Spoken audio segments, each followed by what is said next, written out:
Hello dear students, free education centre पर आपका स्वागत है। आज की इस वीडियो में हम नाउन यानी संज्ञा के बारे में विस्तार से पढ़ने वाले हैं। सबसे पहले नाउन की डेफिनेशन पढ़ेंगे, उसके बाद नाउन के प्रकार पढ़ेंगे, यानी इसके कौन कौन से टाइप्स होते हैं। तो शुरुआत करते हैं डेफिनेशन से। तो डेफिनेशन वही है जो आपने बचपन से रट रखी है। ए noun is the name of any person, place और ए थिंग, यानी किसी व्यक्ति, वस्तु अथवा स्थान के नाम को संज्ञा कहते हैं। तो देखिए, वैसे भी इन तीन चीज़ों के अलावा और होता ही क्या है, या तो कोई पर्सन यानी व्यक्ति होगा, या फिर कोई प्लेस यानी जगह होगी, या फिर थिंग यानी वस्तु। इसके अंदर सारी चीज़ें कवर हो जाती हैं पर्सन और प्लेस को के बाद। यानी पर्सन यानी कोई व्यक्ति, प्लेस यानी कोई स्थान, और थिंग, थिंग का मतलब कोई वस्तु। इसके अंदर सारी चीज़ें कवर हो जाती हैं। तो ये noun is the name of a person, place और a thing. A noun is the name, noun क्या है? एक नेम है। किसका? पर्सन का हो सकता है, प्लेस यानी स्थान का हो सकता है, या थिंग यानी किसी वस्तु का हो सकता है। अब देखते हैं इसके टाइप कौन कौन से हैं। तो देखिए, काइंड्स ऑफ नाउन में सबसे पहले आता है प्रॉपर नाउन यानी व्यक्तिवाचक संज्ञा। तो व्यक्तिवाचक संज्ञा की डेफिनेशन क्या है? A word denoting a particular person, place और a thing is called proper noun, यानी जिस शब्द से किसी विशेष व्यक्ति, वस्तु या स्थान का बोध हो उसे प्रॉपर नाउन कहते हैं। देखिए, ये विशेष क्या है? तो इसको हम एग्जाम्पल के माध्यम से समझते हैं। तो देखिए, रमेश, तो कहने का मतलब है इसमें दिया क्या है कि जिस शब्द से किसी विशेष व्यक्ति, यानी किसी विशेष व्यक्ति, वस्तु या स्थान का बोध हो। जैसे रमेश, तो रमेश हर व्यक्ति का नाम नहीं हो सकता। रमेश आप हर व्यक्ति को नहीं बोल सकती, एक विशेष व्यक्ति का नाम है। दिल्ली, दिल्ली हर शहर का नाम नहीं हो सकता। इसमें पहले से दिया गया व्यक्तिवाचक संज्ञा यानी प्रॉपर नाउन वही है जिसमें किसी एक का नाम आए, विशेष का नाम आए। संडे, देखिए संडे हर बार का नाम नहीं होता, 7 दिन होते हैं उनमें से संडे। इंग्लिश, इंग्लिश आप हर सब्जेक्ट का नाम नहीं होता। ईस्ट, ईस्ट भी हर डायरेक्शन का नाम नहीं होता है। ईस्ट, वेस्ट, नॉर्थ, साउथ, ये चारों होती हैं, तो ये चारों इसी के अंतर्गत आ जाती हैं। गीता, यानी गीता, तो देखिए पुस्तक बहुत होती हैं लेकिन उनमें से हमने क्या नाम लिया है? गीता। मार्च, महीने भी बहुत हैं लेकिन हमने क्या लिखा है यहाँ पर? मार्च। तो यहाँ पर किसी विशेष का नाम हो, ये Ramesh, Delhi, Sunday, English, east, Geeta, March, इसका मतलब ये नहीं कि यही है, और भी बहुत हो सकते हैं। लेकिन यहाँ पर आपको ध्यान देना है कि अगर किसी का नाम लिखा है जो हर किसी का नहीं हो सकता, वो प्रॉपर नाउन है। जैसे दिल्ली हर किसी शहर का नाम नहीं हो सकता, संडे हर बार का नाम नहीं हो सकता। उसके बाद है कॉमन नाउन यानी जातिवाचक संज्ञा। तो देखिए, ये word which denotes person, place और things of same class, same class is called common noun, यानी जिस शब्द से एक ही जाति वर्ग के सभी व्यक्तियों, स्थानों अथवा वस्तुओं का बोध होता है उसे कॉमन नाउन कहते हैं। जैसे बॉय, तो देखिए बॉय के अंदर जितने भी लड़के हैं वो सारे कवर हो जाते हैं। बॉय सभी को बोल सकते हैं हम बॉय, चाहे वो एक हो या 1 लाख हो। उसके बाद है गर्ल, गर्ल यानी लड़की, तो जिसके अंदर सारी लड़कियां कवर हो जाती हैं। हमने बोल दिया गर्ल, तो गर्ल चाहे 1 हो चाहे 1,000 करोड़ हो। उसके बाद है मैन यानी आदमी, तो आदमी, आदमी हर आदमी को आप आदमी बोल सकते हैं चाहे उसका नाम कुछ भी हो।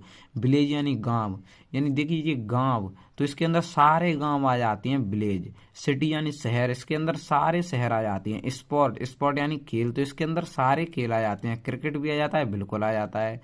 हॉकी भी आ जाता है, बिल्कुल आता है। यूट्यूब चैनल, अभी आप जिस चैनल का नाम देख रहे हैं फ्री एजुकेशन सेंटर, तो उस चैनल का नाम है फ्री एजुकेशन सेंटर, तो वो हो गया आपका प्रॉपर नाउन यानी व्यक्तिवाचक संज्ञा। लेकिन इसके अंदर सारे यूट्यूब चैनल आ जाते हैं। तो यहाँ पर देखिए इसमें अंतर क्या है।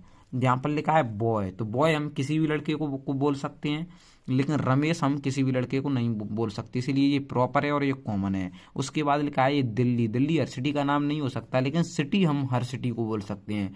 तो कॉमन नाउन और प्रॉपर नाउन में यही अंतर होता है। चलिए, उसके बाद आता है कलेक्टिव नाउन यानी समूहवाचक संज्ञा। तो देखिए, समूहवाचक संज्ञा की डेफिनेशन का है एक group of collection of person से थिंग्स और same kind is salaried collective noun, यानी एक ही प्रकार के वस्तुओं के समूह के नाम को, व्यक्तियों के समूह के नाम को कलेक्टिव नाउन कहते हैं। इसमें आपको देखना क्या है? समूह यानी झुंड देखना है। जैसे एग्जाम्पल से समझते हैं, कलेक्शन ऑफ पर्सन यानी व्यक्तियों का कोई समूह हो गया, तो यहाँ पर समूह हो वहां पर कलेक्टिव नाउन होता है। जैसे क्लास, देखिए क्लास, कोई एक स्टूडेंट बैठा उसको हम क्लास नहीं बोल सकते, उसके लिए समूह होना चाहिए। टीम, तो टीम भी एक समूह होता है। फैमिली यानी परिवार, एक ही व्यक्ति को फैमिली थोड़ी बोल सकते हैं, फैमिली में सभी होने चाहिए। उसके बाद है आर्मी, यानी आर्मी भी एक नहीं होता, आर्मी पूरी सेना को बोला जाता है।